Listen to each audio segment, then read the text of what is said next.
Hello friends, कैसे हैं आप सब लोग। आज की हमारा जो चैप्टर रहेगा वो ग्रोथ एंड डेवलपमेंट को लेकर रहेगा। तो जैसा कि आप सब लोग जानते हैं कि ये भी एक इकोनॉमी के अंदर एक इम्पॉर्टेंट फैक्टर है जो अपना रोल प्ले करता है, ग्रोथ एंड डेवलपमेंट। क्योंकि इंडिया में ग्रोथ भी होनी चाहिए और डेवलपमेंट भी होनी चाहिए। अगर हमारी ग्रोथ ग्रोथ हो रही है और हम डेवलप नहीं कर पा रहे तो भी एक प्रॉब्लम है। तो हम लोग जानते हैं कि ग्रोथ और डेवलप का असल में मीनिंग क्या होता है। ग्रोथ का मतलब है कि हमारी सिर्फ नेशनल इनकम, नेशनल आउटपुट बढ़ रही है। मतलब कि हम लोग पहले ज़्यादा आइटम खरीदने लग गए, चीज़ों का प्राइस बढ़ गया, उसके साथ हमारी नेशनल इनकम बढ़ गई। तो ये हमारी ग्रोथ शो कर रही है, ना कि हमारी डेवलपमेंट। डेवलपमेंट हमारी तब शो करती है जब हमारी सच्ची में इम्प्रूवमेंट भी होती है किसी चीज़ के अंदर, हमारी क्वालिटी ऑफ लाइफ में, हमारी लिविंग स्टैंडर्ड में। अगर इसमें हमारी डेवलपमेंट हो रही है तो हम कहेंगे हमारी ग्रोथ भी हो रही है। जैसे कि एग्जांपल दुबई का, 1990 में दुबई का कुछ नहीं था, बहुत कम बिल्डिंग्स थी। आज हम कहेंगे कि दुबई ने ग्रोथ तो की है बट डेवलपमेंट उससे ज़्यादा की है। और भी बहुत सारी कंट्रीज हैं जिनका हम लोग एग्जाम्पल ले सकते हैं। सिंगापुर का, उन्होंने अपने यहाँ ग्रोथ और डेवलपमेंट दोनों ही बहुत अच्छे से किए। इस तरह से हम लोग कहेंगे कि ग्रोथ और डेवलपमेंट क्या है। इसके लिए हम जो आज के डिस्कस करेंगे वो ये सब है। तो डेवलपमेंट क्या है? डेवलपमेंट हमारा ग्रोथ और सोशल जस्टिस का मिक्सचर है। यानी ग्रोथ में अगर सोशल जस्टिस को मिक्स कर देंगे तो हम कहेंगे हम डेवलप पे हो गए हैं। और डेवलपमेंट कैसे है? डेवलपमेंट है हमारी चेंज बाय द वर्ल्ड, कि हम लोग वर्ल्ड को देख के चेंज हो रहे हैं। एग्जाम्पल, आज भी कई कंट्रीज ऐसी हैं जहाँ पे इंटरनेट नहीं है, अगर है भी तो बहुत लिमिटेड मैनर्स में है। और कई कंट्रीज में तो इंटरनेट बिल्कुल बैन है, एग्जाम्पल नॉर्थ कोरिया। ठीक है, इस तरह से हम लोग कहेंगे कि वो कंट्रीज हल्की फुल्की ग्रोथ कर रही है पर डेवलप में नहीं हो रही। इसीलिए हमने अपने नोट्स में जो लिखा है बहुत शॉर्ट टर्म्स में हमने समझाने की कोशिश की है। Growth change by the world, sorry, development change the world, inclusive growth means welfare plus empowerment. Growth को हम लोग और दो तरह से मतलब समझने की कोशिश करेंगे। Growth not considered dimension of inequality, growth quantitative GDP plus it's aggregate. Growth सिर्फ डायमेंशन ऑफ इनइक्वालिटी नहीं है कि उसके कंसिडर कर रही है, जबकि ग्रोथ हमारे क्वांटिटेटिव जीडीपी और उसके एग्रीगेट्स को भी देख के चल रही है। जबकि डेवलपमेंट हमारी कंसिडर करे डायमेंशन ऑफ इनइक्वालिटीज को, कि हम लोग डेवलप तो हो रहे हैं, हमारे जो इनइक्वालिटीज है वो कम हो रही है या नहीं हो रही हमारी इकोनॉमिक में या हमारे सोशल इन्वायरमेंट में। इस तरह से डेवलपमेंट क्वालिटेटिव भी है इन terms of health, education, standard of life.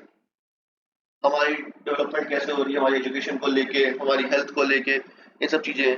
Standard of life को मेजर करने के लिए हमने HDI, multi dimensional poverty index, gender inequality index, ये सब चीज़ें लगाई हैं। उसके अलावा अगर हम देखें तो by 1960s growth became a parameter of prosperity of any country. 1960s के बाद क्या हुआ कि ग्रोथ हमारी प्रोस्पेरिटी बन गई किसी कंट्री को जज करने के लिए। इट्स इंडिकेटर वाज जीडीपी, उसके जो इंडिकेटर है वो जीडीपी को हम लोग देख के चलते थे। जैसे कि हम लोग मान के चले कि 1960s तक अफगानिस्तान भी एक अच्छी कंट्री थी, वहाँ पर सब कुछ नॉर्मल था, ग्रोथ डेवलपमेंट सब कुछ नॉर्मल था, इंडिया पाकिस्तान की तरह। पर जैसे जैसे टाइम बीता वो लोग पीछे हो गए, वहाँ पे ग्रोथ और डेवलपमेंट दोनों ही रुक गई, जबकि इंडिया ने उसके मुकाबले में अच्छी खासी ग्रोथ एंड डेवलपमेंट कर ली। इस तरह से फिर 1972 में स्टॉकहोम कॉन्फ्रेंस हुई, ठीक है, जो कि क्लब ऑफ रोम में हुई थी। वहां पर उन्होंने कहा कि जो ग्रोथ एंड डेवलपमेंट है वो सिर्फ हमारी क्वालिटेटिव ग्रोथ नहीं, वो हमारा राइट इंडिकेटर भी देखना है उसके लिए। Told only qualitative growth can not be right indicator, must be viewed in terms of quality of life, health, education and food security। इसके हिसाब से उन्होंने कहा है कि जो क्वालिटेटिव ग्रोथ है वो सिर्फ राइट इंडिकेटर नहीं है हमारे लिए, हमें इसको क्वालिटी ऑफ लाइफ के टर्म्स में भी देख के चलना है, हेल्थ के लेके, एजुकेशन को लेके, फूड एंड सिक्योरिटी को लेके, इस सब चीज़ों को ध्यान रखते हुए।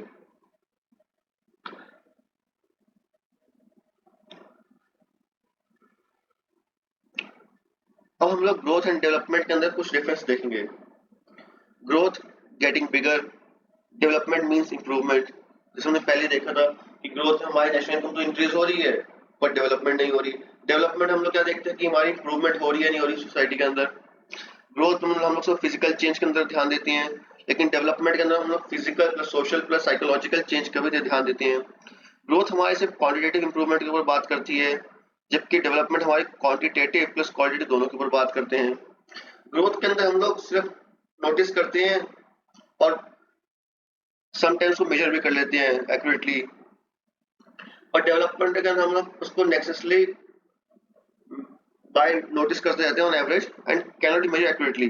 बट डेवलपमेंट को हम लोग एक्यूरेटली मेजर नहीं कर सकते कितनी डेवलपमेंट कहाँ कहाँ हुई है, क्योंकि हर स्टेट में हर सिटी में डेवलपमेंट कम ज़्यादा होती ही रहती है।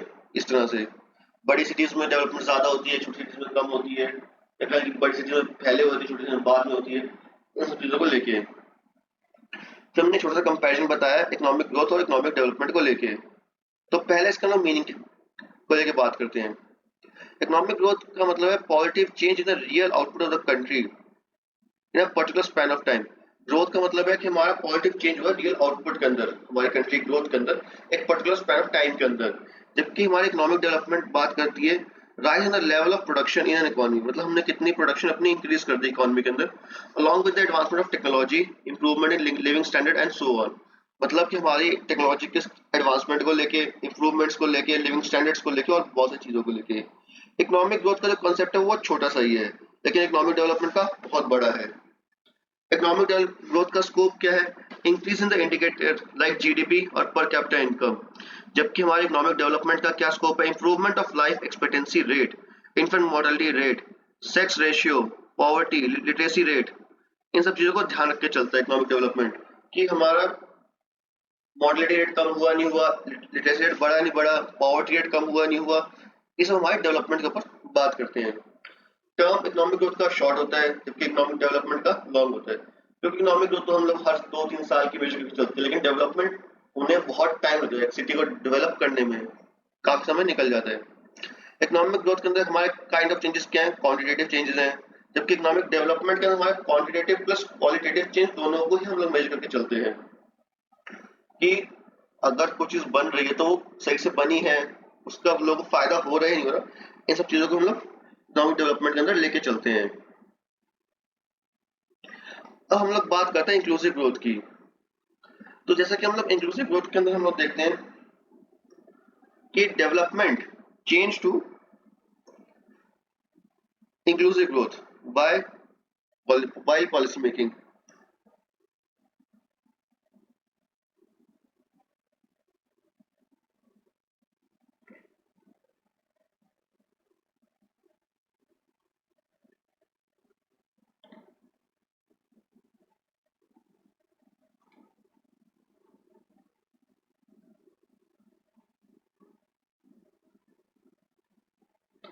तो हम लोग जैसे हम लोग जब इंक्लूसिव ग्रोथ की बात करते हैं तो इसका मतलब होगा economic growth that creates employment opportunities and helps in reducing poverty. मतलब कि जैसे सबका साथ सबका विकास, मतलब सबका साथ भी होना चाहिए, सबका विकास भी होना चाहिए। तो ये हमारा इंक्लूसिव ग्रोथ का ही तरह ही है, कि हम लोग लोगों को एम्प्लॉयमेंट अपॉर्चुनिटीज दे पा रहे हैं, हम लोग पॉवर्टी रिड्यूस कर पा रहे हैं। ये सब बातें हमारी इंक्लूसिव ग्रोथ के अंदर ही आती है। Inclusive growth is equal to welfare plus development. हम लोगों के वेलफेयर और डेवलपमेंट दोनों के बारे में बात करते हैं इसके अंदर। इंक्लूसिव ग्रोथ की टू फोल्ड स्ट्रेटेजी क्या है? Basic welfare is assured to everyone via institute of social justice. मतलब बेसिक वेलफेयर सबको मिलना ही चाहिए सोशल जस्टिस के जरिए। और एम्पावरमेंट इज इंश्योर्ड। एम्पावरमेंट, लोग खुद को अपने हिसाब से अपने खुद इतने सक्षम हो पाए कि वो कुछ काम कर सके, तो उसके लिए एम्पावरमेंट भी होना चाहिए। इसके लिए अमृता सेन ने कहा है went on saying growth plus social justice is equal to development. Amrita Sen ने कहा है कि ग्रोथ प्लस सोशल जस्टिस ही डेवलपमेंट के बराबर है। इंक्लूसिव ग्रोथ में कुछ पॉइंट्स आते हैं। एम्पावरमेंट, इसके अंदर micro finance, gender empowerment, education and skill development.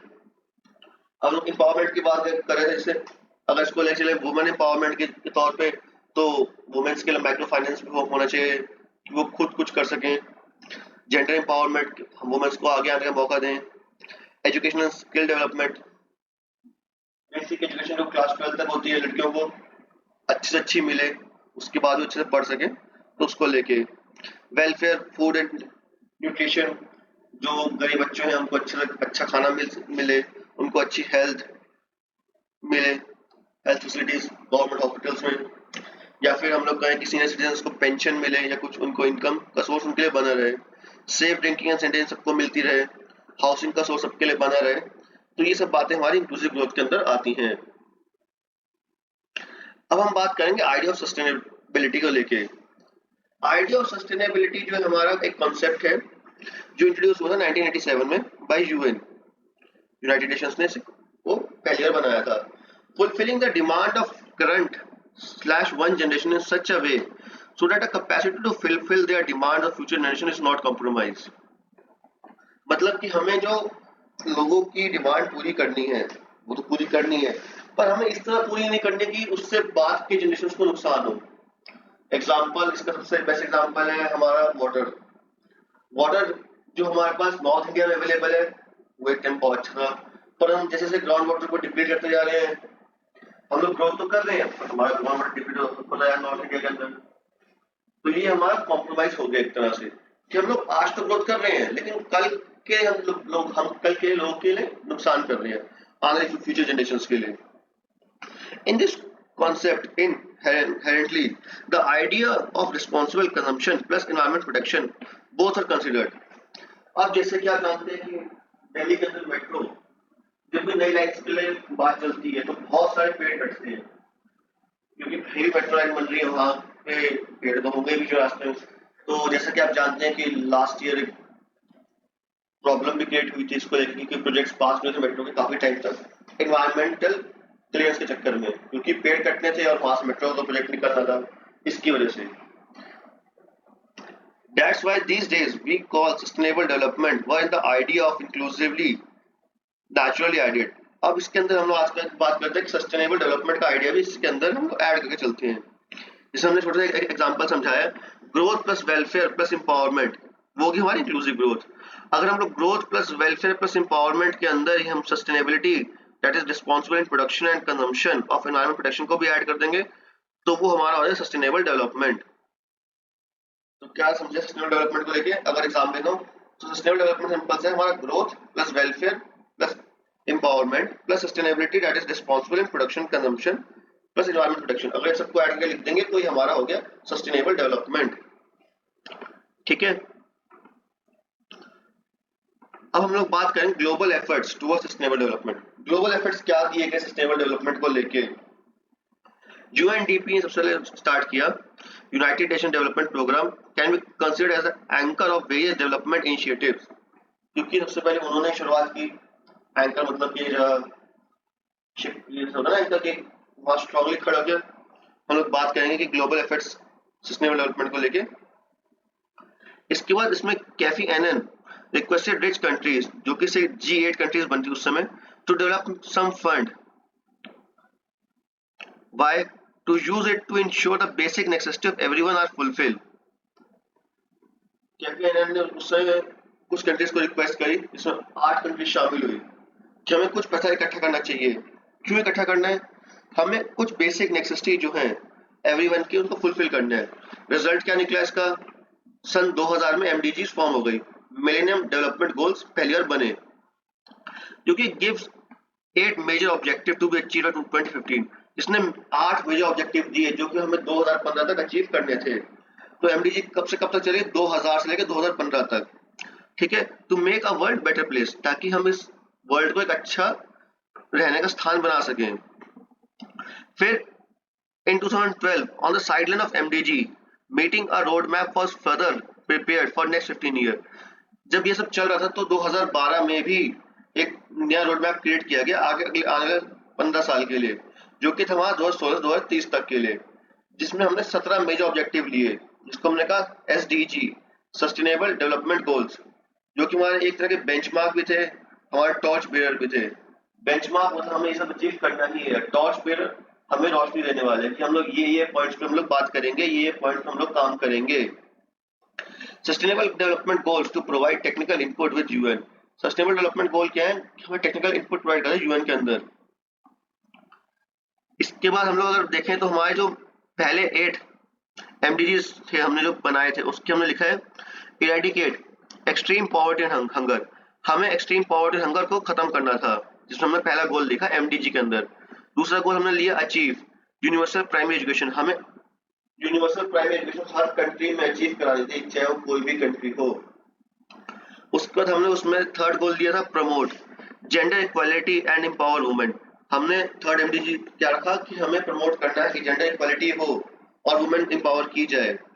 Reduce child mortality, जो बच्चे पैदा होते साल मर जाते हैं या बहुत कम एज में 0 to 5 ईयर्स के अंदर मर जाते हैं, इनको कोई सीरियस प्रॉब्लम हो जाती है किसी और कारण से, हमें उसको कम करना है।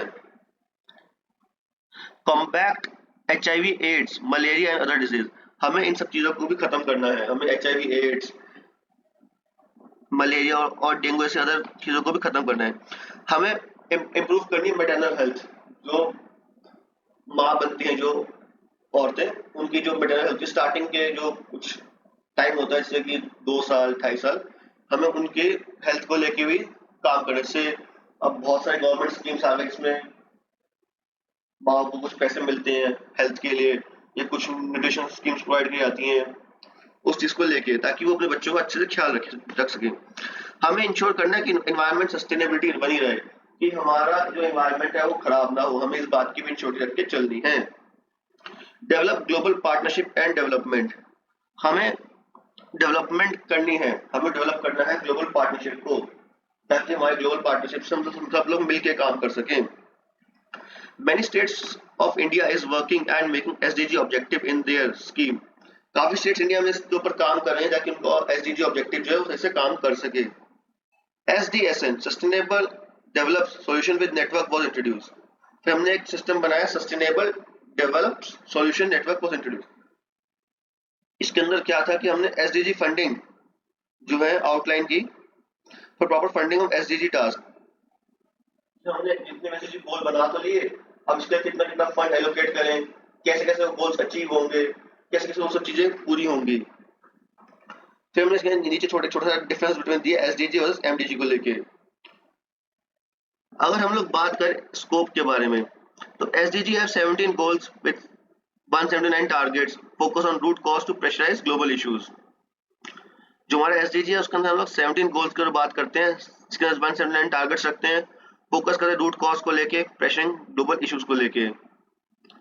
ठीक है, SDG cover economic growth, social inclusion and environmental protection in all 3 dimension of sustainable development. SDG जो हमारा इकोनॉमिक ग्रोथ को लेके, सोशल इंक्लूजन को लेके, एनवायरमेंटल प्रोटेक्शन को लेके, इन तीनों डायमेंशन को लेके सस्टेनेबल डेवलपमेंट के ऊपर बात करता है। जबकि एमडीजी कोर्स 8 डेवलपमेंट गोल्स जो कि हमारे डेवलपिंग कंट्रीज को लेके बात करता है। एसडीजी हमारा 2016 से लेकर 2030 तक के लिए बनाया गया था, जबकि एमडीजी हमारा से 2000 से लेकर 2015 तक के लिए बनाया गया था। एसडीजी के अंदर डेवलप प्लस डेवलपिंग कंट्रीज दोनों आती हैं, लेकिन एमडीजी के अंदर सिर्फ डेवलपिंग कंट्रीज ही आती हैं। SDGs cover both develop plus developing countries while MDGs cover developing countries only. ठीक है, जहां तक क्लियर हुआ। अब हम लोग बात करेंगे एड एसडीजी विद डीपीएसपी, क्योंकि डीपीएसपी का छोटा टॉपिक इसमें लिंक हो सकता था इसलिए इस पर ऐसे लिखा गया। तो हमारे जो एसडीजी के गोल है वो पहला है no poverty, zero hunger, growth and wellbeing, quality education, gender equality, clean water and sanitation, affordable and clean energy, decent power, work and economic growth, ensuring innovation and infrastructure, reduce inequality, sustainable cities and communities, responsible consumption and production, climate action, life below water, life on land, peace, justice, strong institutions and other partnerships for the goals। ये हमारे 17 goals थे SDG को लेके। ठीक है, जैसा कि हम लोग बात कर रहे थे एसडीजी गोल्स के बारे में, तो पहला गोल है हमारा कहता है नो पॉवर्टी, यानी हमें पॉवर्टी इंडिया में कम से कम करनी है। वैसे तो एसडीजी हर कंट्रीज के लिए बने हैं, पर हम लोग अपनी कंट्री के बारे में बात करते हैं क्योंकि हमारा एग्जाम होना यूपीएससी को इंडिया में ही होना है, तो हमें बात करनी है कि हमारी इंडिया में पॉवर्टी कम से कम हो, हंगर कम हो, हंगर मतलब भूख हमारी कम से कम हो, लोगों को अच्छी हेल्थ और वेलबींग मिले, जिसके लिए आप लोग जानते हैं कि Delhi government scheme, central government की आयुष्मान भारत स्कीम हर स्टेट्स में लगी हुई है। क्वालिटी एजुकेशन मिले, बच्चों को अच्छी से अच्छी शिक्षा मिल पाए, जेंडर इक्वालिटी हो, सब लोग बराबर हो सके, अच्छा पानी और सैनिटेशन सबको मिले, आपने अगर आप दिल्ली में रहते हो आपको देखा ही होगा कि वाटर फैसिलिटीज और सैनिटरी फैसिलिटीज कितनी अच्छी लोगों के लिए अवेलेबल करा दी गई है। अफोर्डेबल एंड क्लीन एनर्जी, मतलब हमारी जो इलेक्ट्रिसिटी के बारे में बात की जा रही है, जो बिजली है वो हमारी अफोर्डेबल रेट्स पे अवेलेबल हो। क्लीन एनर्जी से मतलब है कि हमारी सोलर एनर्जी ज़्यादा से ज़्यादा हो, सोलर हाइड्रो एनर्जी। हमारी कोल एनर्जी को हम यूज़ करते हैं, कोल बर्न करके, वो कम से कम हो जाए। ठीक है। Decent work and economic growth हो, मतलब हमारी जो वर्किंग कंडीशन है वो डिसेंट हो, ये नहीं कि हम लोग हजार्डियस चीज़ों में काम कर रहे हैं, और हमारी ग्रोथ भी ठीक ठीक हो, ठीक से और अच्छी हो। इंडस्ट्री इनोवेशन एंड इंफ्रास्ट्रक्चर, कि हमारी जितनी भी इंडस्ट्रीज हो, इनोवेशन की जब बात करें, इंफ्रास्ट्रक्चर उनका इंक्रीज हो। जैसे कि हमारा अमेजोन का AWS, अमेजोन वेब सर्विस, वो इंडिया में आ गई है काफी साल से, क्योंकि अमेजोन ने अपना डेटाबेस या सर्वर रूम का तो इंडिया में क्रिएट कर लिया है। एक मुंबई में, दूसरा हैदराबाद में बनने जा रहा है। इसको हम लगाएंगे innovation and infrastructure. Reduce inequality, inequality India में कम से कम हो, गरीब अमीर सब बराबर होते हैं। सस्टेनेबल सिटीज एंड कम्युनिटीज हो, सस्टेनेबल सिटीज यानी छोटे बड़े शहर लगभग बराबर कंडीशन पे आ जाए, जो कभी हो सकता है, पर फिर भी हम लोग पूरी कोशिश करेंगे। रिस्पॉन्सिबल कंजप्शन एंड प्रोडक्शन हो, हमारे जितने कंजप्शन एंड प्रोडक्शन है वो रिस्पॉन्सिबल मैनर में हो। क्लाइमेट एक्शन को लेके, अगर आपने आज की न्यूज देखी हो तो दिल्ली के चीफ मिनिस्टर ने क्लाइमेट एक्शन को लेके पहले ही प्लान बना लिए हैं, 15 पॉइंट्स प्लान, अगर आपने थोड़ा न्यूज पेपर ध्यान दिया, ताकि दिल्ली में जो सर्दियों में चढ़ने से पहले इन्वायरमेंट के लेके जो प्रॉब्लम्स होती हैं पॉल्यूशन को लेके, वो कम से कम हो। लाइफ बिलो वाटर, यानी कि जो हमारी सीज हैं, ओशंस हैं या अदर लेक्स हैं, उसके अंदर जो जो हमारे होते हैं वाटर एनिमल्स या इंसेक्ट्स वगैरह वगैरह जो भी है, तो उन सबके लिए लाइफ ठीक ठीक हो, उनको हम लोग पॉल्यूट ना करें, जिसकी वजह से हमारी मेरीन ड्राइव जो सिस्टम है वो सब ठीक रहे। लाइफ ऑन लैंड, हमारे जो ऊपर लोग रहते हैं वो सब लोग ठीक रहे। Piece justice and strong institution हमारे क्रिएट रहे। इन सबके हमें क्या करना पड़ेगा, पार्टनरशिप, सबके साथ सबके साथ मिलकर चलना पड़ेगा। ठीक है। NITI Aayog prepare state wise comparison called as SDGs index. NITI Aayog को आप सब लोग जानते ही होंगे कि पहले 5 ईयर प्लान होते थे 1947 से लेके 2014 तक, जब तक मोदी गवर्नमेंट थी। मोदी गवर्नमेंट के बाद नीति आयोग आ गया, 5 ईयर प्लान कैंसिल हो गए, तो अब लोग रिपोर्ट ये बनाते हैं अगले 5 ईयर से। तो उन्होंने मार्किंग दी बिटवीन 0 to 100, जिसमें using SPG performance as a point of reference, जिसमें उन्होंने बताया कि 0 to 50 एस्पिरेंट है, 50 to 64 परफॉर्मर है, 65 to 99 फ्रंट रनर है, और 100 हमारा अचीवर है, जिसने सब कुछ अचीव कर लिया है। जैसे इंदौर को काफी सालों से वर्ल्ड का नहीं, इंडिया का क्लीन सिटी माना गया है। तो भगवान जाने लोग कैसे इतने लोग इतनी सफाई कर लेते हैं, पर फिर भी। ठीक है। अगला हमने सब एसडीजी गोल की स्कीम बताया। एसडीजी के गोल्स तो हर जगह लिखे हुए हैं बुक्स में, तो उनकी स्कीम जो एग्जाम के लिए इंपॉर्टेंट है वो हम लोग बता रहे हैं। जैसे नो पॉवर्टी जो स्कीम दी गई है वो नेशनल लाइवलीहुड मिशन स्कीम है, जो कि मनरेगा के अंदर में आती है। उसके अलावा जीरो हंगर के लिए जो स्कीम दी गई है वो है PDS पब्लिक डिस्ट्रीब्यूशन स्कीम या पोषण अभियान और मिड डे मील स्कीम। उसके अलावा गुड हेल्थ एंड वेलबींग के जो स्कीम दी गई है सुरक्षित मातृत्व योजना और mid day meal scheme. Major initiative Ayushman Bharat scheme. Quality education की जो स्कीम दी गई है वो अटल थिंकिंग लैब और national institution ranking scheme. Atal thinking lab में तो आप जानते ही होंगे कि छोटे बच्चों को कहा जाता है 9 से लेकर 12 तक, या उसका जो कॉलेज बच्चे आते हैं क्या अपना आइडिया लेके आए ताकि हम लोग कुछ कर सकें नया। जेंडर इक्वालिटी के लिए स्कीम दी गई reservation in local bodies to women और 1/3 सीट्स। इसके लिए आप लोगों ने आजकल देखा ही होगा कि पार्लियामेंट में 1/3 सीट्स वुमेन को एलोकेट करने के लिए बात चल रही है, या बिल पास होने के लिए बात चल रही है। ठीक है। Clean water and sanitation scheme, लेकिन हमारी स्कीम है वो है जल जीवन मिशन और स्वच्छ भारत मिशन स्कीम जो है। अफोर्डेबल एंड क्लीन एनर्जी को लेके roof top solar panel scheme और mega solar park and wind park.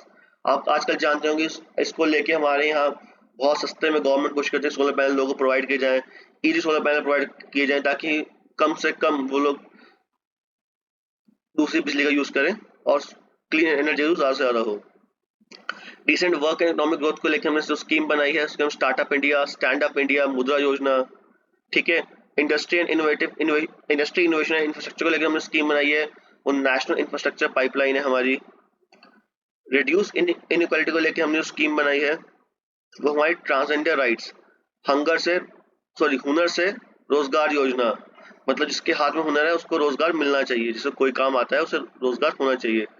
Transgender rights को लेकर देखा होगा आपने कि आरएमएल हॉस्पिटल में दिल्ली के अंदर पहला ट्रांसजेंडर कैंप शायद बनाया गया है, जिसके अंदर ट्रांसजेंडर को आने जाने के लिए या उनको अच्छे से हेल्थ की फैसिलिटी वो प्रोवाइड कराई जा सके। सस्टेनेबल सिटीज एंड कम्युनिटीज के अंदर हमारा स्मार्ट सिटीज, हृदय scheme, PM Awas Yojana. Responsible consumption production के अंदर आती है हमारी नो मेजर इनिशिएटिव इंडिया के अंदर कोई लिया नहीं गया। ठीक है, क्लाइमेट एक्शन को लेके हमने नेशनली डिटरमाइंड कंट्रीब्यूशन है हमारा, जो कि IPCC inter governmental panel of climate change के तहत लिया है। It is a climate action plan to cut emission and adapt climate impact. यानी हम लोग बेसिकली जो हमारा सीएफसी से जो प्रॉब्लम होती है, ठीक है, ओजोन लेयर को, उसको हम लोग कम कर सके और अपने एनवायरनमेंट को अच्छे से अच्छा रखने की कोशिश कर सके। फिर हमने लाइफ बिलो वाटर के लिए कोस्टल रेगुलेशन जोन स्कीम बनाई है, development of coastal area project को लेके।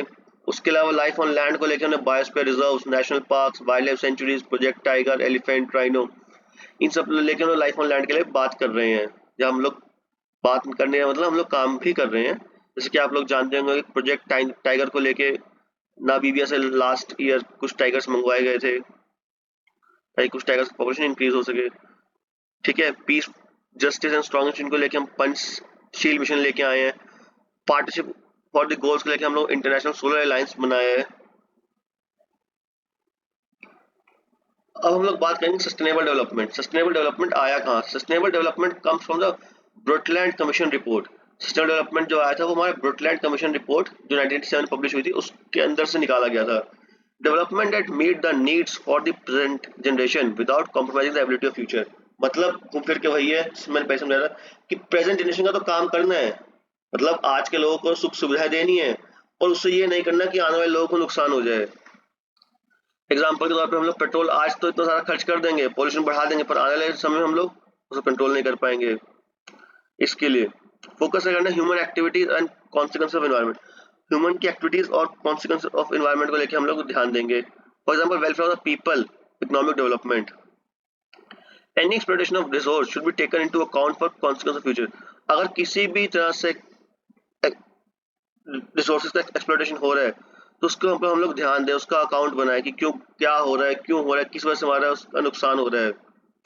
ठीक है, अगर हम लोग सस्टेनेबल डेवलपमेंट की बात करें तो इकोनॉमिक ग्रोथ, सोशल इंक्लूजन और एनवायरमेंट प्रोटेक्शन, इन तीनों को अगर हम लोग मिक्सचर बना दें तो ये होगा हमारा सस्टेनेबल डेवलपमेंट। पैरामीटर्स क्या है सस्टेनेबल डेवलपमेंट के? Carrying capacity, equity among inter and inter generation, gender disparity और डाइवर्सिटी, ये हमारे पैरामीटर सस्टेनेबल डेवलपमेंट को लेके। ठीक है, उसके बाद हम लोग बात करें मेजरिंग डेवलपमेंट। अब हम लोग इतनी डेवलपमेंट हो तो गई, अब इसको मेजर तो कोई करेगा, इसके लिए हम लोग लेके आए HDI, human development index. Concept given by Mahbub ul Haq, Richard Jolly, Lord मेघन देसाई, इन तीनों ने मिलकर बनाया इस। ठीक है, HDI report given by UNDP first time in 1990 to define the major plus the development of level, sorry the major the level of development in social and economic dimension. जो HDI की रिपोर्ट थी वो सबसे पहले 1990 में UNDP द्वारा दी गई, जिसके अंदर हमने बात करी कि हम लोग डिफाइन करेंगे और मेजर करेंगे डेवलपमेंट के लेवल्स को, किस चीज में? सोशल और इकोनॉमिक डायमेंशन के अंदर। HDI index uses 3 parameter in terms of long and healthy life. We use life expectancy as a parameter. अगर हम लोग लॉन्ग और हेल्दी लाइफ के बारे में बात करेंगे तो उसके अंदर हम लोग लाइफ एक्सपेक्टेंसी के बारे में बात करेंगे एज अ पैरामीटर लेके। क्वालिटी ऑफ हेल्थ फैसिलिटीज क्या है हमारे यहाँ पे? With this calculation we get the health index. अगर इन सब बातों का हम लोग हिसाब बनाएंगे तभी हम लोग हेल्थ इंडेक्स के ऊपर बात कर सकेंगे। इन टर्म्स ऑफ एजुकेशन, अगर एजुकेशन की बात करें तो जो एक्सपेक्टेड ईयर ऑफ स्कूलिंग है वो हमारा 2010, वो हमारा जो रहेगा वो for 6 year and above. Reflect education facilities for youngsters, मतलब जो 6 साल से और 6 साल से ऊपर बच्चे हैं उनकी एक्सपेक्टेड ईयर ऑफ स्कूलिंग पूरी हो रही है नहीं हो रही, इसका ध्यान हम लोग 2010 से रखने लग गए थे। From 2010, there is a new different parameter to calculate education. 2010 के बाद हमने एक नया पैरामीटर बनाया एजुकेशन को कैलकुलेट करने के लिए। ठीक है, by taking this average of both the values we get education index. अगर हम इन दोनों बातों का ध्यान रखेंगे तो हम लोग एजुकेशन इंडेक्स निकाल सकते हैं। जैसे mean year of schooling in care 25 year and above as symbol of adult literacy. अगर कोई इंसान 25 साल से उससे बड़ा है तो हम मान लेंगे वो पढ़ा लिखा है लगभग, तो उसने अपने स्कूल के सारा समय पूरा किया है। और स्टैंडर्ड ऑफ लाइफ हम लोग क्या कैलकुलेट करेंगे, it uses per capita income in terms of GNI और पीपीपी को लेके। Multi dimensional formula to calculate क्या है हमारा, एक्चुअल माइनस मिनिमम और मैक्सिमम माइनस मिनिमम। इसके अंदर जो डेटा है वो हमारा लगभग हर साल चेंज हो सकता है। इसके जो डेटा आपको दिख रहा है वो सिर्फ टेम्परेरी डेटा की तरह ही है, उसके ऊपर आप बिलीव नहीं कर सकते। अगर आप लिखना भी चाहें एग्जाम में तो लिख सकते हैं, पर उसको साथ में लिख सकते हैं कि दिस डेटा में चेंज एवरी ईयर और दिस ईयर, क्योंकि ये हर साल चेंज हो सकता है। जैसे हेल्थ के अंदर लाइफ एक्सपेक्टेंसी क्या है, मिनिमम 20 मैक्सिमम 85, मतलब मिनिमम तो 20 साल बंदा जिएगा, मैक्सिमम 85 ईयर तक जी सकता है। एजुकेशन के अंदर एक्सपेक्टेड ईयर स्कूलिंग क्या है, 0, मतलब कोई बिल्कुल पढ़ा ही नहीं, या 18 साल तक मैक्सिमम पढ़ सकता है। मीन ईयर स्कूलिंग क्या है, 0, बिल्कुल पढ़ा ही नहीं, आप मतलब 15 साल तक पढ़ ही सकता है। स्टैंडर्ड ऑफ लिविंग क्या है, 2017 से लेके उन्होंने पीपीपी बनाया उसका मिनिमम 100 कि मिनिमम 100 रुपये तो इंसान कमाता ही होगा, या मैक्सिमम 70,000 तो कमाता ही होगा। तो ये हमारा क्या था, मेजरिंग डेवलपमेंट को लेके। तुम जैसे कि मेजरिंग डेवलपमेंट को बात करते तो हम इसको और कैसे कैसे देख सकते हैं, health index, income index, education index को लेके। इसकी वैल्यूज हम लोग किसमें निकालेंगे, डेसिमल के अंदर। वो भी कैसे, by multiplying all three with and taking cube root we get the value of HDI in decimals. Example और इसमें समझाया गया 800 से कोई ऊपर है तो हाईली डेवलप्ड है, 779 के बीच में तो डेवलप्ड है, 550 से लेकर 699 के बीच में तो डेवलपिंग है, बिलो 550 है तो अंडर डेवलप है। तो हमने कुछ पैरामीटर्स निकाले हैं उसको नापने के लिए। एग्जांपल के तौर पर हम इंडिया की पोजीशन दिखाएंगे तो क्या है, 131 रैंक है हमारी 181 के उसमें, ठीक है। लाइफ एक्सपेक्टेंसी इंडिया में क्या 69.7 ईयर रह गई है। मीन ईयर स्कूलिंग क्या है हमारी इंडिया में 6.5 ईयर। एक्सपेक्टेड ईयर स्कूलिंग क्या रहती है हमारे 12.2 ईयर। और जीएनपी ट्रिपल पी हम लोग जो दिखा रहे हैं वो हमारी है $6681 के हिसाब से, ठीक है। ये तो अभी हमारी हो गई मेजरिंग डेवलपमेंट। अब हम लोग बात करेंगे inequality adjusted in HDI. Inequality को कैसे एडजस्ट किया हमने ह्यूमन डेवलपमेंट इंडेक्स के अंदर। Tries to fix the problem overlooking the inequalities in HDI calculation. हमने ओवरलुक करने की कुछ प्रॉब्लम्स करी, कुछ चीजों फिक्स करने की कोशिश करी इनइक्वालिटी को एचडीआई कैलकुलेशन के अंदर। In this HDI whatsoever is the HDI value of the country is adjusted with Gini coefficient, indicator of inequality in income distribution. And second is Ulmer ratio, provide ratio of inequalities of any country, the wealth of top 10% of the population with bottom of 40% of the population. All this data given by UNDP. Since 2010, we adopted new methodology of calculation. In equality, Human Development Index take average achievement of a country on health, education and income. How these achievements are distributed among its population. अब हम लोग इसको simple और शब्दों में कहें कि हमने कोशिश तो पूरी करी कि हम लोग इनइक्वालिटीज को फिक्स करें, प्रॉब्लम्स के ऊपर ध्यान दें, उस पर ओवरलुक करने की कोशिश करें। फिर हमने इसके लिए कुछ चीज़ों में वैल्यू में कंट्री एडजस्ट कैसे गिनी कोफिशिएंट बनाया ताकि हम लोग इंडिकेटर देख सके क्या इनइक्वालिटीज को इनकम डिस्ट्रीब्यूशन के अंदर।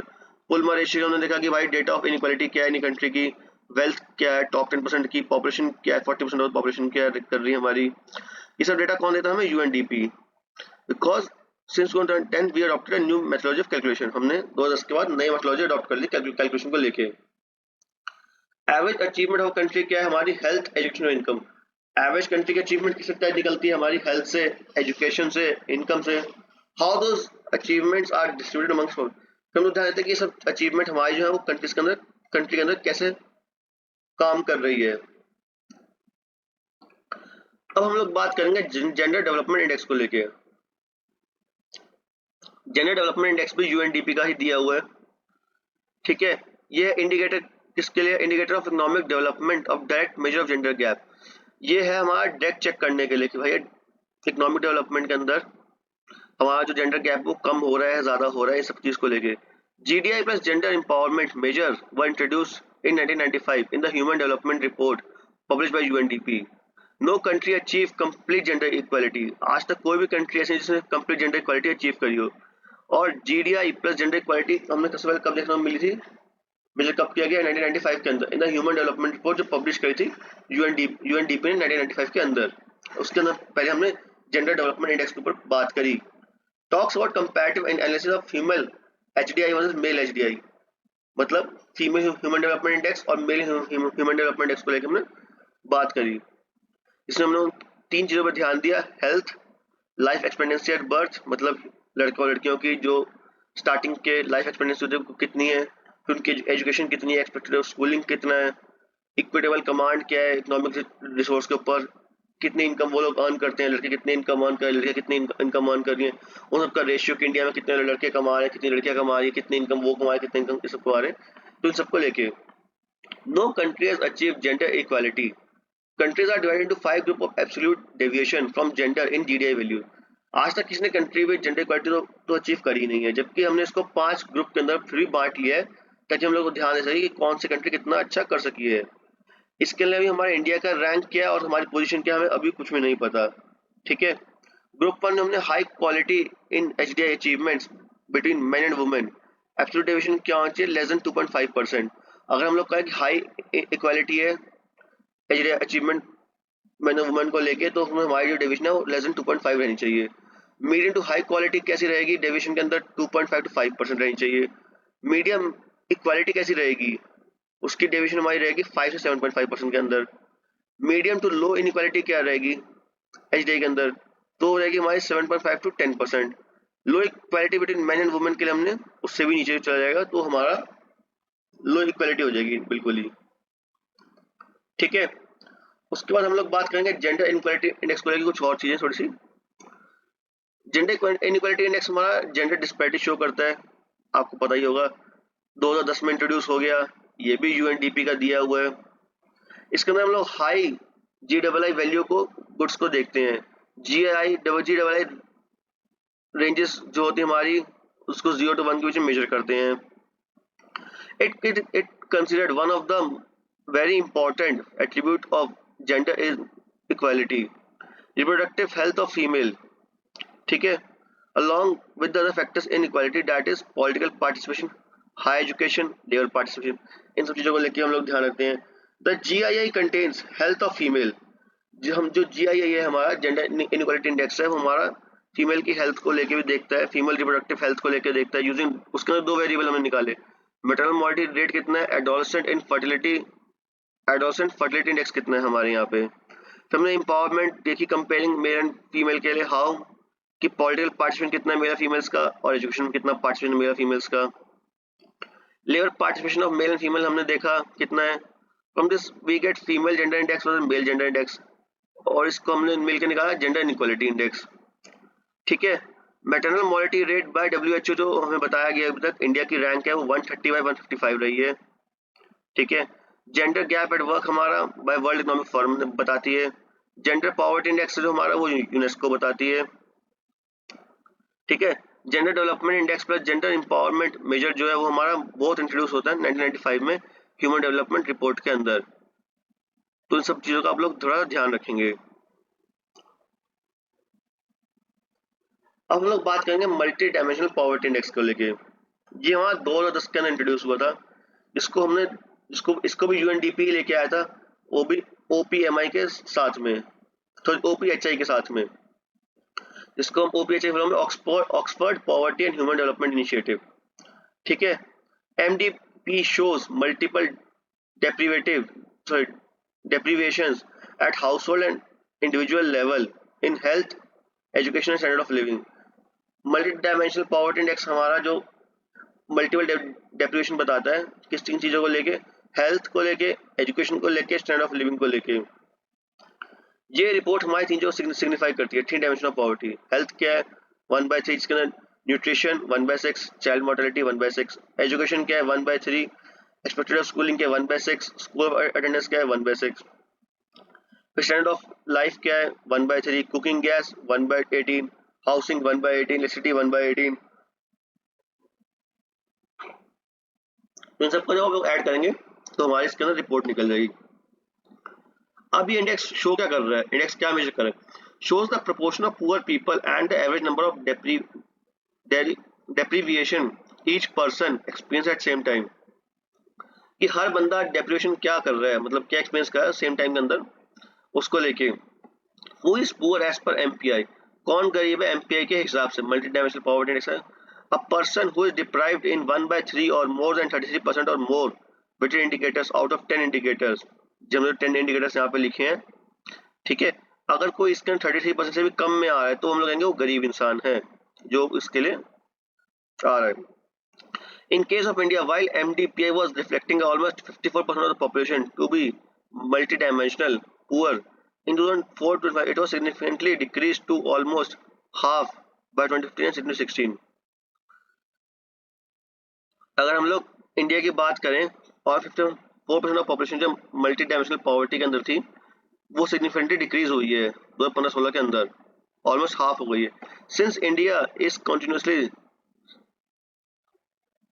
striving to decrease the number of multidimensional poor for better coordination, there is a MPI coordination committee with NITI Aayog, जो इसके साथ एक कमेटी बनी है MPI coordination committee जो नीति आयोग के साथ मिलकर काम कर रही है। As per 2020-2021 report, unmasking disparities by ethnicity, caste and gender, India's rank is 66 by 109. But the worry, some data is out of 6 multidimensional poor, 6 belong to SC or ST. तो ये सब चीजों को हम लोग जब ध्यान रख के चलते हैं तो ये हमारा क्या मल्टी डायमेंशनल पॉवर्टी इंडेक्स को लेके, ठीक है। तो आप सब इसको अच्छे पढ़ लीजिएगा। India own multi dimensional poverty index क्या है जो नीति आयोग ने बनाया, for better coordination of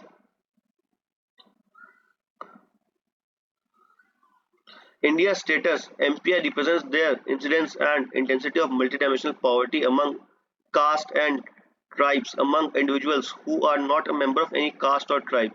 India close to 12% of the population live in female headed household.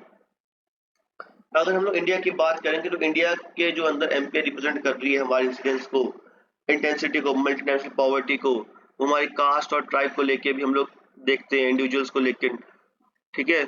Who are not a member of any caste और ट्राइब को लेके, जो लोग किसी कास्ट ट्राइब को बिलोंग करते हैं उन सबको लेके। इंडिया के अंदर 12% of the population live in female head household, यानी 12% के करीब जो जनता है वो औरतों के रहमो करम पे पल रही है, ठीक है। उसके अलावा हम लोग इंडिया की जो हमने अपना हिसाब बनाया है, as per 2020-2021 Kerala was minimum and Bihar was maximum multi dimensional poverty के अंदर में आया, जबकि केरला का रेशियो निकला सिर्फ 0.7, ठीक है, और बिहार का मैक्सिमम रहा है।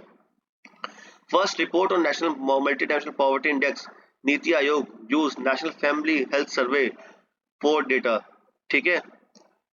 ये हमारी पहली रिपोर्ट थी national multi dimensional poverty index को लेकर, जिसको नीति आयोग ने बनाया, वो भी किसके मदद से, नेशनल फैमिली हेल्थ सर्वे के डेटा को लेके। इसके अंदर हम लोग अपने पैरामीटर्स बताया कि हेल्थ का पैरामीटर क्या होना चाहिए, टोटल 1/3 में से न्यूट्रिशन 1/6, चाइल्ड मोर्टेलिटी 1/12, एंटीपेनल केयर 1/12। इसका मतलब होगा केयर ड्यूरिंग प्रेगनेंसी, जो प्रेगनेंसी के टाइम पे जो केयर होगी उसको हम एंटीनपल केयर बोलते हैं, ठीक है। फिर एजुकेशन को लेके हमारी ईयर ऑफ स्कूलिंग क्या है 1/6, स्कूल अटेंडेंस 1/6, इन सब चीज़ों को लेके। स्टैंडर्ड ऑफ लिविंग हमारा 1/3 हो गया, ठीक है। उसके बाद cooking fuel 1/21, sanitation 1/21, drinking water 1/21, electricity 1/21, housing 1/21, assets 1/21, bank account 1/21, ठीक है। जैसे आपको जानते हो डिजिटल इंडिया स्कीम के अंदर हमने हमारी जो सेंट्रल गवर्नमेंट है उसने खूब सारे बैंक अकाउंट खुलवाए ताकि लोग ज्यादा डिजिटलाइज हो सकें। इसके बाद हम लोग बात करेंगे ग्लोबल हंगर इंडेक्स को लेके। अब ग्लोबल हंगर इंडेक्स का मतलब क्या है भैया, हर देश में कितनी भूख मरी है ये तो बताओ। तो ये हो गया हमारा ग्लोबल हंगर इंडेक्स। ये कौन देख रहा है हमारा, हमारा ये देख रहा है एनआरओ, ठीक है। इसमें हम लोग क्या करते हैं कि भैया भूखमरी के बारे में हर देश के बारे में बताते हैं, भाई किस कंट्री में कितने लोग भूखे सोते हैं, कितने लोग कैसे कर रहे हैं, इन सबको लेके। ये हमारा 4 पैरामीटर के ऊपर बेस है, जिसमें हमारा अंडर नरिशमेंट, चाइल्ड वेस्टिंग यानी उनका हाइट और वेट, चाइल्ड स्टंटिंग यानी उनकी हाइट और एज क्या है, और चाइल्ड मोर्टेलिटी को लेके, ठीक है। Based on above 4 indicator, GHI determines hunger as 11 as on 100 point scale where 0 is the best score and 100 is the worst. अगर इन चारों पॉइंट्स में किसी को 0 स्कोर मिल रहा है तो यानी वो बेस्ट स्कोर हो गया, अगर 100 पॉइंट्स स्कोर कर रहा है तो यानी वो वर्स्ट हो गया। Global hunger index in India के अंदर क्या बात कर रहे हैं, इन 2020 India rank 101 out of 116 with sufficient data. Score 27.5%. India the level of hunger in that is serious. India में बहुत सीरियस लेवल ऑफ हंगर है, क्योंकि आप जानते हैं कि इंडिया में बहुत ज़्यादा पॉवर्टी है। आप देख सकते हैं कि बाहर रेड लाइट्स पे कितने ज़्यादा गरीब लोग बैठे हैं जो सारा दिन भीख मांग रहे हैं, और कितने लोग भूखे सोए इनका खाना ही नहीं है। According to 40% of India's population is under nourished. According ये हम लोग जो डेटा देते हैं ये एक्यूरेट नहीं होता, पर फिर भी हम लोग थोड़ा डेटा रख के चलते हैं अपने अपने हिसाब से। इसके हिसाब से हम लोग क्या चाहते हैं कि 14% पॉपुलेशन जो इंडिया की है वो अंडर नरिश्ड है आज भी। According to it India child stunting rate जो हमारा है 37.4% है। ठीक है, इसके लिए चेक इट इसलिए लिखा है कि आप लोग अपने साथ एक बार चेक कर लीजिएगा कि पता लगा आपने मैं नोट्स लिखे और आपने उसको सेम उतार लिया अपनी कॉपीज में, तो इसीलिए। और हाँ, आप सबसे एक रिक्वेस्ट है, ये जो नोट्स हैं ये बहुत शॉर्ट नोट्स बनाए गए हैं, क्योंकि ये जो हमारी वीडियोस हैं वो एग्जाम पर्पस को लेके ही बनाने की वही ध्यान रखा गया था। क्योंकि अगर हम लोग भी बहुत बड़े बड़े नोट्स बना के दे देंगे आपको तो कोई फायदा नहीं होगा, क्योंकि वो तो आपको बड़े बड़े इंस्टीट्यूट्स की बुक्स में या क्लास टीचर के नोट्स में सब कुछ अवेलेबल हो ही जाएगा। ये जो नोट्स हम लोग आपको इन वीडियोज में प्रोवाइड कर रहे हैं ये वही शॉर्ट नोट्स की तरह है जो आपके एग्जाम पॉइंट ऑफ व्यू से काम आएंगे। तो प्लीज आप इन्हें अच्छे से नोट डाउन कर लीजिएगा और इन्हें लिख लीजिएगा। कोई मिस्टेक लगे तो थोड़ा सा अपने हिसाब से भी एक्यूरेट करेक्ट कर लीजिएगा। बिल्कुल आंख बंद करके मत उतारिएगा, प्लीज पढ़ के उतारिए सबको नोट्स को अपनी कॉपीज में। ठीक है, इसके बाद हम लोग बात करेंगे ह्यूमन कैपिटल इंडेक्स को लेके। ह्यूमन कैपिटल इंडेक्स जो हमारा वो कौन देता है? World bank. इसमें इंडिया की रैंक क्या रही है? 116.7 के उसमें स्कोर में, जो कि हमारा स्कोर 0.49 और ये हमारी 2020 के अंदर आई थी। इसको इंट्रोड्यूस कब किया? 2018 में as a part of human capital project. किसने इंट्रोड्यूस किया? वर्ल्ड बैंक ने। Under it gives human capital index. इसके अंदर वो ह्यूमन कैपिटल इंडेक्स के अंदर बात करती है। इंडिया में निपुण भी है बाय मिनिस्टर ऑफ एजुकेशन। ठीक है, HCI human capital index range करते 0 और 1 के बीच में। With attaining 1 maximum potential is reach, मतलब अगर किसने 1 रीच कर लिया तो उसने मैक्सिमम पोटेंशियल रीच कर लिया। ये हमारी अभी इस ह्यूमन कैपिटल इंडेक्स में हमारे 3 पिलर्स के ऊपर खड़ा है। ये फर्स्ट है हमारा survival. Chances of survival of a kid is given health facilities of a country. जो हमारा नया नया बच्चा जो जन्मा है उसकी जीने का चांस कितने हैं, उसको हेल्थ फैसिलिटी कितनी मिलती है इस देश के अंदर, किस कंट्री के अंदर। सेकंड हमारा schooling. Year of schooling plus quality of learning, मतलब उसने पढ़ तो लिया स्कूल में, कुछ समझ भी आया, इतना कुछ स्कूल सीखा भी, तो उसको हमारा क्वालिटी ऑफ लर्निंग। हमारी इंडिया में थोड़ी प्रॉब्लम क्या है अभी स्कूल्स के अंदर कि बच्चे स्कूल जा तो रहे हैं, पढ़ तो रहे हैं, पर वो कुछ सीख नहीं पा रहे। तो इसीलिए अगर आप देखें तो हमारे जैसे दिल्ली के अंदर तो दिल्ली गवर्नमेंट के जो स्कूल्स हैं वो बहुत अच्छे कर दिए, जैसे doctor BR Ambedkar school of excellence जो बनाए गए हैं वो इसीलिए बनाए गए हैं ताकि बच्चे को सीख भी सके स्कूल के अंदर। ये नहीं कि बस आए रटा और चलेगा शाम घर, यही नहीं पता कि क्या हुआ, कैसे हुआ, क्यों हुआ, क्या पढ़ाया टीचर ने, कुछ नहीं पता। जो बच्चे स्कूल में आए वो चीज़ों को समझें, उनको अपने दिमाग में याद करें ताकि वो उनके हमेशा काम आ सके। In this, we talk about learning poverty, also which refers to 10 years as a benchmark, the learning outcome of a child. इसके हम लोग उसकी लर्निंग पॉवर्टी उसको के बारे में बताएंगे। हम लोग ध्यान रखेंगे कि आउटकम क्या निकल रहा है बच्चे का। If a child is 10 years old and cannot read and write or do basic maths, which an average of 10 years can do, this situation is called learning poverty. अगर कोई 10 साल का बच्चा है जो सही से पढ़ नहीं सकता, सही से लिख नहीं सकता या बेसिक मैथ्स भी नहीं कर पा रहा, तो हम लोग कहेंगे वो लर्निंग पॉवर्टी के अंदर आ रहा है, मतलब वो सीख नहीं पा रहा या उससे क्या प्रॉब्लम आ रही है, उस इन सब चीज़ों के ऊपर ध्यान देंगे। क्योंकि आप सब लोग जानते हैं कि गवर्नमेंट स्कूल्स के ऊपर अंदर एजुकेशन में थोड़ा कम ध्यान दिया जाता है, लेकिन उसको इम्प्रूवमेंट की और ज़्यादा से ज़्यादा लेके जाया जा रहा है ताकि हर एक छोटे से छोटा बच्चा भी जो 10 साल की उम्र का है वो अच्छे से पढ़ सके, लिख सके, बेसिक मैथ्स कर सके, यानी अपनी कहना कुछ ना कर सके पर अपना तो जीवन सक्षम बना सके अपने लिए। Third, health. At the age of 16 capable to work in terms of health. 15 years old who survive until the age of 16, जो 15 साल तक जी गया हम लोग अनुमान मान के चलते हैं कि 60 साल तक जी लेगा। और इसलिए हम लोग बात करें कि जो छोटे बच्चे जन्मते हैं तो एक कार्ड ना कहती है गवर्नमेंट हॉस्पिटल्स में उनके इंजेक्शंस लिखी होती हैं कि उन्हें किस किस ईयर में कौन कौन सा इंजेक्शन लगेगा, जिससे वो अलग अलग बीमारी से बच पाएंगे। अगर किसी ने सही से सारे इंजेक्शंस लगवाए हैं तो हम लोग मान चलते हैं कि उसको आने लाइफ में कोई प्रॉब्लम नहीं है, जैसे पोलियो की ड्रॉप्स हो गई या और भी तरह के जो इंजेक्शन लगते हैं बच्चों को छोटी उम्र में से, वो सब चीज़ें। ग्रॉस नेशनल हैप्पीनेस इंडेक्स जो है वो SDSN ने निकाला, जिसके हम चीजों ध्यान रखते हैं, environment, culture, sustainability. With the help of this it is produced. इन सब चीजों को ध्यान रख के ये सब बनते हैं। अब हमारा क्या, gross national happiness. Gross national happiness किसने निकाला? भूटान ने। इसको सपोर्ट किसने किया? UN सेक्रेटरी ने। अब क्या इस प्रॉब्लम है कि भूटान को वैसे कुछ करने के लिए है नहीं, उन्होंने कहा हैप्पीनेस ही बताई जाए भाई कि कौन से देश में कितनी खुशी है, तो इसलिए भूटान ने ये निकाला gross national happiness index. It is a comprehensive reflection of general wellbeing of the population. मतलब ये है कि ये देखना है कि लोग कितने खुश हैं, डिप्रेस कितने हैं, स्ट्रेस कितने लोग ले रहे हैं, तो इन सब चीजों को लेके हर कंट्री का एक इंडेक्स बनाया जाता है, इसको हम लोग ग्रॉस नेशनल हैप्पीनेस इंडेक्स। ये 2012 में इंट्रोड्यूस हुआ as an alternative approach of development.